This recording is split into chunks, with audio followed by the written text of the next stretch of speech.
Hi, I'm Christopher Warnock of Renaissance Astrology. Today in this video I'm going to talk about the nuanced use of essential dignity and debility. This is a key part of Renaissance Astrology, but because it produces a score, there's this tendency to immediately want to number crunch it. So we lose the nuance, and what I'm going to try to do in this video is to kind of go beyond the score, to try to go back and restore a lot of the additional information and important nuance that we get from essential dignity. So, in essence, essential dignity and debility is probably the key way in Renaissance astrology, Renaissance and medieval astrology, that we use to gauge the strength and weakness of the planets as they move through the signs and degrees of the zodiac. So the essential dignity really represents the fundamental strength of the planet. You could say it's the internal strength or weakness versus accidental dignity or debility, which is external. This comes from the philosophical idea of essence versus accident. We're not talking about a car accident, okay? Again, it goes back to Aristotle. Philosophy, the essential quality of something, the essence of it, is a quality that the thing must have in order to be itself. So for example, water in a liquid state is always wet. It's impossible for water in a liquid state not to be wet. That's essential. It's part of the essence of water. Seawater, on the other hand, is salty. Okay, so the salt in that water is accidental. It certainly can be water without having salt in it. So this is a philosophical difference, and it shows up in, again, in astrology. So the one of the interesting things about this difference in essential dignity and accidental dignity as a practical matter is that if you, for example, in a horary have a significator that is afflicted in essential dignity, that's going to show an internal weakness. So for example, perhaps the person is sick, perhaps they're, if you're wanting to marry the person, they're already married, they're not able to do it, or it could show that the person doesn't want to. Whereas accidental affliction is typically going to be something external, not always, but often an accidental dignity is something external to the thing or the person that's signified. So that actually has a real predictive, it's not just a philosophical or conceptual difference, it actually makes a difference in prediction. So again, when we're talking about essential dignity or debility, we're looking at very often the strength to act. That's the most fundamental thing that we're looking at with it. It can also show positive qualities and also show willingness to act if you're talking about a sentient being. And then debility would be the reverse. It could show weakness or actual affliction. It could show an unwillingness to act, again, if they're a sentient being. It's very important in predictive astrology to be looking at essential dignity, as this is giving us a measure of strength or weakness. But we don't want to get stuck on the just being strong or weak, because again, it's strong for what purpose, and then what does a weakness relate to? Because though we're doing predictive astrology, what we're in fact doing is mapping reality. And so what the essential dignity and debility scale gives us is the ability to gauge everything from very strong to moderately strong to weak to afflicted. And this corresponds to reality. We need to be able to look at all these different shades of gray in order to make our predictions. Now, in modern astrology, which is very much more based on counseling, in a counseling setting, you're going to want to be upbeat and encouraging. You're not going to want to have someone come in for counseling and be like, oh, well, yeah, most people don't, recover from this, or, that sounds really depressing. I'm depressed too. You want to be upbeat. And the astrology typically represents that as well. I mean, there's not, the sign rulership is there, but the debility is something that's really not used at all. If you have Saturn in Aries, they're like, well, your Saturn qualities are expressed in a very, fast or quick changing or upbeat, fiery way. You're not going to be saying Saturn in Aries is in fall, and that's a serious affliction. It's interesting that while overall modern astrology is very positive, we do have the occasional, basically accidental debilities that have been brought in from medieval Renaissance, like Mercury retrograde or void of course moon, and those have to kind of bear the weight of all the negativity, and so they're considered to be really, really terrible, whereas void of course moon is really not that much of a problem in medieval Renaissance horary astrology. I mean, it's certainly not a plus, but it's not a terrible, horrible disaster as it often ends up. Same thing with Mercury retrograde. That would invalidate the entire chart in a modern situation. So, um, as I was saying, essential dignity and debility is a very important part of medieval Renaissance astrology. Um, it has a score, but again, this right off the bat causes a problem. That score, it's almost like a black hole that sucks people into it. So moderns they just love numbers. Like I said, they want to immediately start number crunching it, and there's this false precision that comes from that approach. I mean, 83% of those surveyed said they were somewhat, satisfied with the product. It's like that doesn't really give you very much information at all. You get this 84.3% is this sort of specious precision that's actually not there. It's actually much more subjective than that. And so there's also this automatic assumption about numerical scaling. I mean, more is better, less is bad. And that's all you do. You just take the numbers, you add them up, and it's good, bad. That's all you got to do. Very simple, very scientific. What you're doing is losing the nuance. And while we're going to go through the various dignities, and while they have a numerical score, they have a very different quality to them. A planet in sign has a different quality from a planet in exaltation, even though there's only 1 point difference in the scale numerically. So that's what I'm going to focus on, is trying to pick up. The scale is useful as a relative, a sense of comparison, but we don't want to focus on that as the sole meaning, that more is better and less is bad. So let's take a look at some of the individual essential dignities, and what we're looking at here is essentially planetary rulership of sections of the zodiac. Some of the dignities, the sign, exaltation, and triplicity, are the entire sign, and some of them, like term and face, are subdivisions of the sign. But when the planet is in the section of the zodiac that it rules, so if it's in a sign, it's considered to have the rulership. It's considered, it will get the dignity, the +5, and considered to be in that sign or exaltation or whatever dignity we're taking a look at. So I think the sign dignity is something that most people are familiar with. Modern astrology uses the sign rulership. What they tend to do, though, is the only rule that they use for assigning the sign rulership is like equals like. So Pluto rules Scorpio because Pluto is like Scorpio. The arrangement of the traditional astrological planetary rulership is different than that. It's based on a much more nuanced approach, and I'm going to do a link at the bottom to, there's a diagram that shows the arrangement, and it has to do much more with the arrangement of how the planets in the Chaldean order are arranged to each other, much more complex. And it's not simply like equals like. The other thing that's interesting about it is that the sign rulership, for example, you say Saturn rules Capricorn. Saturn's cold and dry, Capricorn's cold and dry. Well, that makes sense. However, Saturn also rules Aquarius, which is hot and wet. Because Saturn is so cold and dry, he's actually, you could even say he's more comfortable in Aquarius because he's more hot and wet. It certainly balances him. It's a good placement for Saturn in a sense because it's moderating that extreme cold and dryness. So that's another principle that's used in traditional astrology as far as rulership of sign and other dignities. The Bethum Centiloquium, which is a series of aphorisms, these short sort of pithy statements. This comes from Partridge's Micropronastron. Says, a planet in house or exaltation is like someone in his castle or stronghold.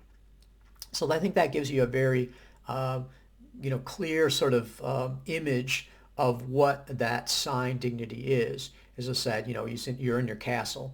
It's like you're happy, you're strong, and you're really in a good position there, and you have control of what's going on.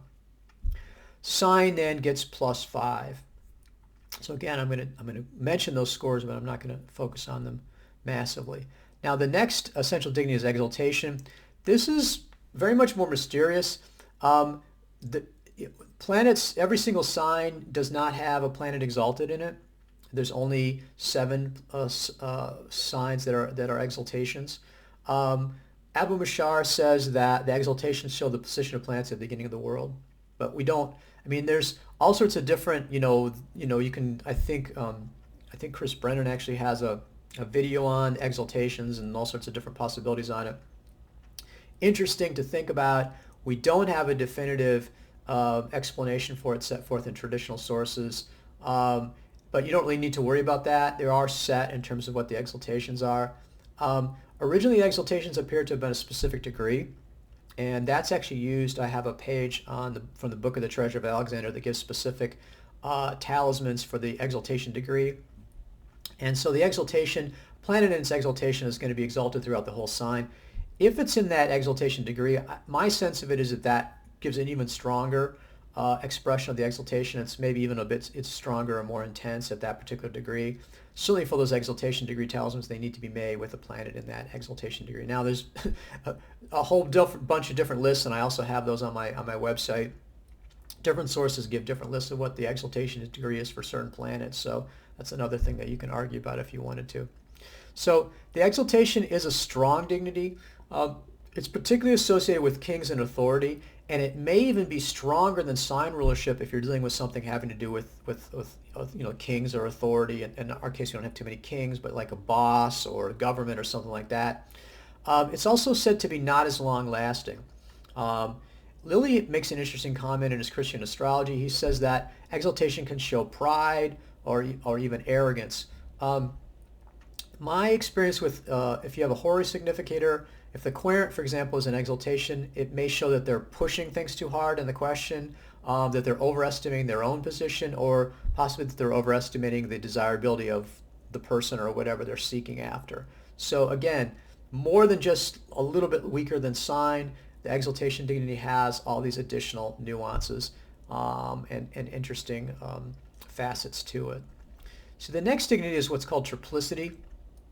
And I tend to use the older medieval triplicity rulership called the Dorothean triplicity rulership, in which you have each of there's air, earth, fire, and water. So every sign is an air, earth, fire, water sign. And then that's split up in terms of the planets. There's a day ruler, a night ruler, and a mixed ruler. And so that can get complicated in terms of again, my methodology is that for Hori and electional, the day ruler by day and night ruler by night get the +3 triplicity dignity. In a natal chart, they all do. Again, that's just my particular methodology. My teachers did that. That's why I use it. But there's all sorts of different possibilities that you could use from that. But basically, the triplicity rulership is a moderate strength. Lilly says that this is somebody, if the significator is in triplicity, that they're modestly endued with the goods and fortunes of the world. So it's actually reasonably powerful, not super powerful. A nice dignity to have. This is another example of where the balance comes in as opposed to being like. So for example, the day ruler of fire signs is the sun, who's hot and dry. Makes sense. But Mars, who's hot and dry, very hot and dry, is the night ruler of water, which is cold and wet. So again, he's balanced there. So it's a more balanced, maybe he feels more comfortable there. But that's again another example of how it's not just like equals like. So there's a lot more nuance to this. The next dignity is called the term or the bound. This is less than the complete sign, and these are irregular portions of the sign. Deb Holding, I think, has a paper on this. There's all sorts of, again, she goes into detail about it. The origins, I think that's a little murky.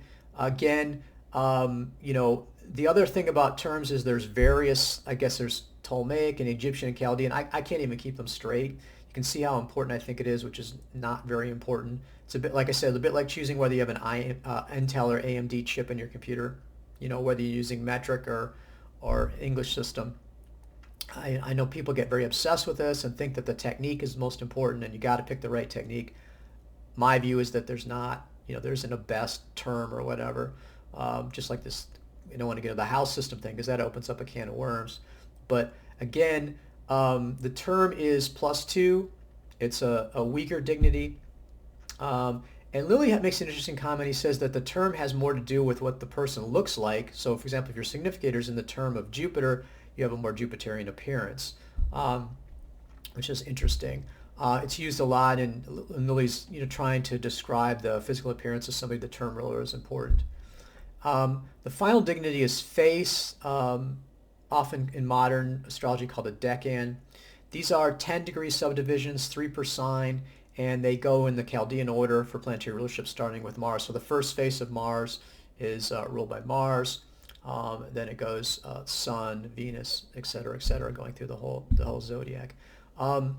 Dignity by face, Lilly describes it as, he says, it's almost like a man ready to be turned out of doors. having much ado to maintain himself in credit and reputation. It says in genealogies it represents a family at its last gasp. So to me, it's sort of like barely keeping your head above water or sort of hanging on by your fingernails. So there's dignity, but it's very weak dignity. Um, and then faces +1. So having no dignity or debility, my definition of that, Peregrine is, like I said, no dignity or debility. Um, Lily seems to think that's -5. It's the same as detriment. I disagree with that. I mean, to me, it's 0. If you got no dignity or debility, you're at 0 state. That seems to be the logic of it. Peregrine literally means a traveler or a stranger. And so to me, it's like being at a party where you don't know anybody. I mean, it's not a terrible position, but it's also not you don't have much strength to get much done. So it's the intermediate state. And I think we need that intermediate state if we're going to accurately map, reality. Detriment then, it's when a planet's in the sign that's opposite the sign it rules. So, for example, if you have Mercury in Sagittarius, which is opposite to Gemini, then Mercury is going to be -5 in detriment. This is very afflicted. And then a planet in the sign opposite to Exaltation, it's fall, it's -4. It's a detriment is -5. It's also very afflicted. So again, one of the things that you can do, and again, this is very attractive to people, is you add them together. So you can have multiple positive dignities. You can also have, the detriment or fall combined with positive dignities as well. But we don't want to be reducing it to the score. So for example, Venus in Scorpio can be in detriment -5, and then Triplicity, which is +3, turn +2, and face +1, so overall +1. But this is not the same thing as being in face, okay? That's sort of just a weak strength.